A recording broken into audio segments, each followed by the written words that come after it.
O jogo que você vai ver com o PVC em casa hoje é do tempo em que no Brasil só se jogava com 3 zagueiros. Era o São Paulo com Lugano, Fabão e Alex, dirigido por Paulo Autuori. E na decisão da Libertadores contra o Atlético Paranaense, que tinha Danilo, Durval e Cocito. O Durval, que jogou no Santos e ganhou a Libertadores 6 anos depois, mas que era zagueiro do Atlético Paranaense nessa final de 2005. E como os dois times jogavam com 3 zagueiros, os laterais aqui tinham liberdade. Cicinho e Júnior pelo São Paulo, Jean Carlos e Marcão pelo Atlético. Depois o Atlético escalou Fernandinho. Era também o tempo da Libertadores vencida com trocas de técnicos. Até que na Libertadores isso diminuiu, apesar de Jorge Jesus ter sido técnico na segunda metade da Libertadores do Flamengo em 2019. O São Paulo começou a campanha com Emerson Leão, que disputou 4 jogos e saiu depois de ter sido campeão paulista. Milton Cruz entrou no seu lugar por uma partida interina e veio o Paulo Autuori. E o Atlético Paranaense chegou à decisão com 4 técnicos diferentes. Começou com Casimiro Mior, lateral campeão pelo Grêmio em 83. Passou por Edinho, que foi nosso companheiro no Sport TV. Teve Borba Filho como técnico interino e Antônio Lopes foi o técnico da decisão. Muita história nesse 4-0 do Morumbi, que Luiz Carlos Júnior vai narrar. Saída do Atlético no primeiro tempo, apita o juiz. Começam as emoções do último jogo da Libertadores 2005. 71 mil pessoas no Morumbi, evidente que o São Paulo começava pressionando. Jogava pela esquerda e Luizão faz o cruzamento para finalização de Lugano. Aí o guerreiro Luizão. Na segunda jogada, quem puxa o contra-ataque é Cicinho. Não falei para você que os laterais aqui tinham liberdade? Cicinho era quase um armador e tinha feito o gol da vitória contra o Palmeiras nas oitavas de final no Parque Antártica. Um golaço de fora da área, no ângulo do Palmeiras. No contra-ataque o Cicinho quase marca. Mas o Atlético Paranaense tinha muita força, era um time muito sólido. Não era um time tão veloz na frente, porque o ataque era composto por Lima e Aloísio. Não tinha muita velocidade na frente. Lima tinha sido um ponta de lança do Coritiba, que depois jogou no Atlético Paranaense, e o Aloísio Chulapa, que apareceu no Flamengo, que jogou no Goiás, que jogou no Saint-Étienne e que estava no Atlético Paranaense. No ano seguinte seria do São Paulo. Como a força não era a velocidade, na bola parada, Fabrício levou a primeira jogada de perigo ao gol do Rogério Ceni. Fabrício bate a falta na direção do gol.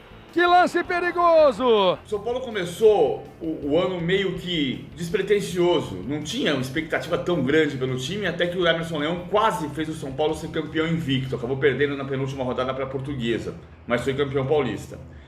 E no meio da campanha, o São Paulo perdeu o Grafite por lesão e contratou Amoroso. E isso deu origem à grande dupla de ataque do São Paulo. Aliás, deu origem não. A origem estava lá muito atrás, em 91, 92, quando Amoroso e Luizão eram juniores do Guarani. Em 94, os dois formaram juntos o ataque do Guarani, semifinalista do Campeonato Brasileiro. Perdeu a semifinal para o Palmeiras.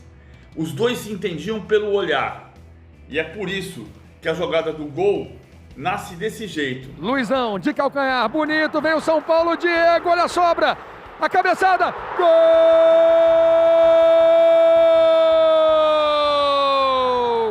É do São Paulo! Amoroso! Amoroso de cabeça! O São Paulo sai na frente! Depois Josué para Luizão, olha a partida que fazia o Luizão. O Luizão faz o pivô de uma maneira brilhante. E a bola chega para o Cicinho finalizar. Cicinho de novo como armador. E depois vem Amoroso. Amoroso que tinha capacidade incrível. Vestia a camisa 9, o Luizão com a 11. E o Amoroso saía da área como se fosse um organizador, um ponta de lança para fazer o passe.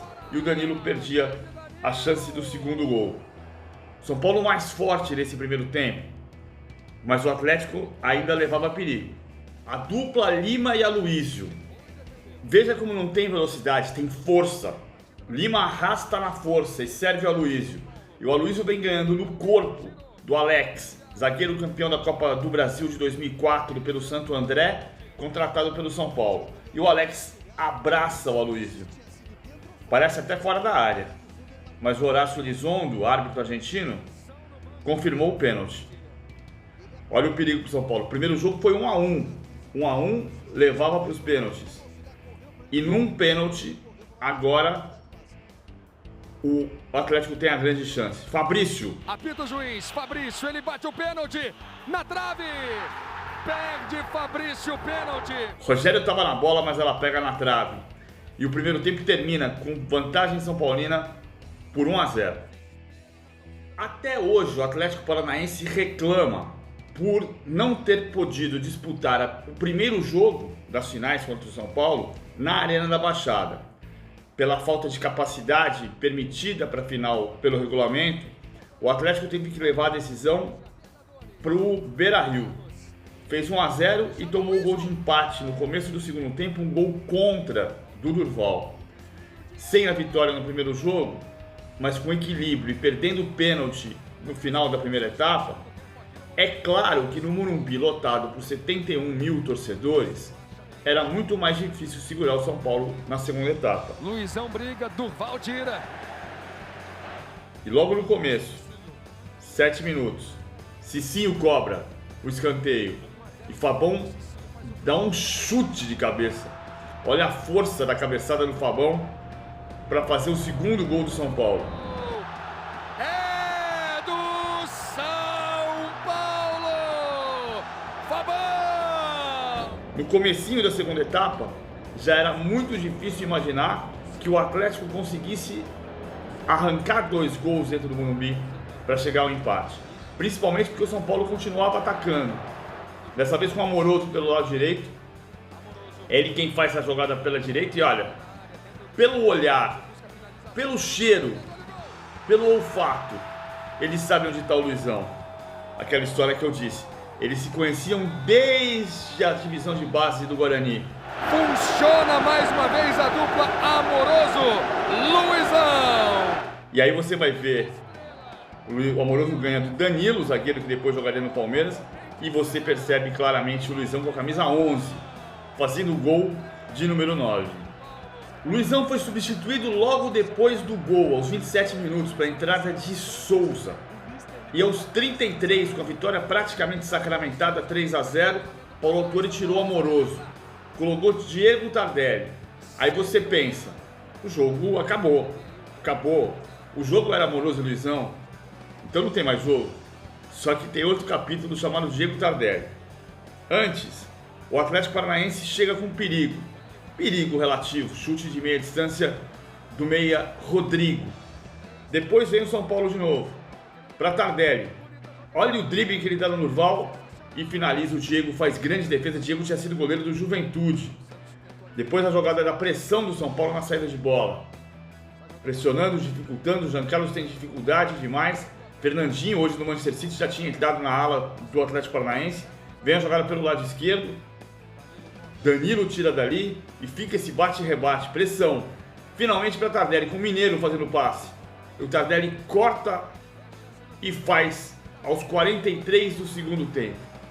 Agora sim, o jogo acabou. Agora sim, o São Paulo é tricampeão da Libertadores. Aloísio, centroavante do Atlético Paranaense, iria para o São Paulo no ano seguinte. E o São Paulo outra vez ganharia um título no Morumbi contra o Atlético Paranaense, no Brasileiro de 2006, com Aloísio dessa vez vestindo a camisa do São Paulo. Mas essa é uma outra história que a gente conta num outro dia, aqui com o PVC em Casa.